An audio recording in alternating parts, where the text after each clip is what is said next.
कापूस खरेदीसाठी एप्रिलपर्यंत मुदतवाढ, कापूस दर पुन्हा काढणार. राज्याचे मुख्यमंत्री देवेंद्र फडणवीस यांनी केंद्रीय मंत्री गिरिराज सिंग यांना पत्र पाठवून कापूस हमीभाव जी काही खरेदी आहे ती खरेदी करण्यासाठी मुदतवाढ त्या ठिकाणी आता मागितली आहे.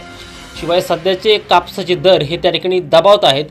तर सध्या कापसाला त्या ठिकाणी 8,110 रुपयांचा जो काय हमीभाव आहे तो केंद्र सरकारनं त्या ठिकाणी दिला आहे आणि म्हणूनच शेतकऱ्यांचा जो काय कल आहे तो पुन्हा खुल्या बाजाराकडून सरकारी हमी भावाने खरेदी करणे त्या ठिकाणी वाढला आहे. त्यातच 27 तारखेनंतर कापूस खरेदी जी काय आहे ती आता बंद होणार असं त्या ठिकाणी सांगितलं जात होतं. आणि यामुळं राज्यातील बहुतेक शेतकऱ्यांचं त्या ठिकाणी नुकसान होणार हे त्या ठिकाणी लक्षात आले असल्या कारणानं कापसाला मुदतवाढ देण्यासाठी जे काय पत्र आहे ते त्या ठिकाणी आता पाठवल्याचं आपल्याला त्या ठिकाणी कळतंय. आणि नेमकं या संदर्भात जे काय महत्त्वाचं अपडेट आहे व्हिडिओच्या माध्यमातून जाणून घेणार आहोत. त्यामुळे व्हिडिओ अगदी शेवटपर्यंत काळजीपूर्वक आणि चॅनलवरती नवीन असेल चॅनल सबस्क्राईब देखील करा. शेतकरी बंधूंनो, यंदाच्या लांबलेल्या पावसामुळे कापूस हंगाम पूर्णपणे त्या ठिकाणी विस्कळीत झाला असून त्याचा थेट जो काय परिणाम आहे तो हमीभाव खरेदी केंद्रावरती येतोय. आणि याच पार्श्वभूमीवरती मुख्यमंत्री देवेंद्र फडणवीस यांनी केंद्रीय वस्त्रोद्योग मंत्री गिरिराज सिंग यांना पत्र पाठवून कापूस हमीभाव खरेदीची मुदत 30 एप्रिल 2026 पर्यंत वाढवण्याची त्या ठिकाणी आता मागणी केली. दुसरीकडे आपण जर का बघितलं तर दरवर्षी त्या ठिकाणी मार्च अखेरपर्यंत CCI ही जी काही खरेदी आहे ती त्या ठिकाणी सुरू ठेवते.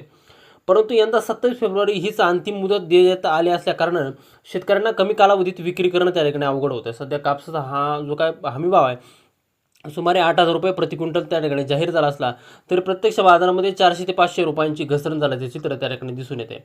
CCIने खरेदी बंद केल्यास खाजगी व्यापाऱ्यांकडून दर आणखी खाली आणले जातील अशी भीती आता त्या ठिकाणी व्यक्त केली जात आहे. दुसरीकडे आपण जर का बघितलं तर CCIकडून बाजारात कापूस गाठी विक्रीसाठी काढण्यात आल्या असल्यानं तसेच आंतरराष्ट्रीय बाजारात कापसाच्या दरात झालेल्या घसरणीमुळे देशांतर्गत बाजारात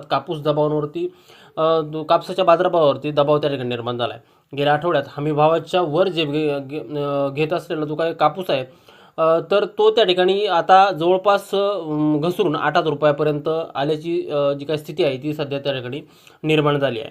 दुसरीकडे आपण जर का बघितलं तर दर वाढण्याची शक्यता कमी असल्याच्या भीतीने अनेक शेतकऱ्यांनी जो काय हंगामाच्या सुरुवातीपासूनच कापसाची विक्री केली. मात्र गेल्या महिन्यामध्ये अचानक बाजारामध्ये तेजी आली आणि कापसाला हमीभावापेक्षा जास्त दर मिळू लागला. काही बाजारामध्ये 8,500 रुपयापर्यंत दर पोहोचले होते. त्यामुळे ही तेजी टिकून राहील अशी अपेक्षा व्यक्त होत होती. परंतु त्याच दरम्यान CCIनं आपल्या साठ्यातील जो काही कापूस आहे तो त्या ठिकाणी खुल्या बाजारामध्ये विक्रीसाठी काढला. त्यातच आंतरराष्ट्रीय बाजारामध्ये दर घसरले आणि केंद्र सरकारनं कापूस आयात शुल्कमुक्त केल्यामुळं पुरवठा वाढण्याची त्या ठिकाणी शक्यता आता निर्माण झाली आहे. आणि याचमुळे शुल्कमुक्त आयात CCIकडून गाठी विक्रीची घाई आणि काही संस्थांच्या यंदा अधिक गाठींच्या उत्पादनाचा अंदाज वर्तवल्या कारणानं बाजारात त्या ठिकाणी सध्या दबाव निर्माण झाला आहे.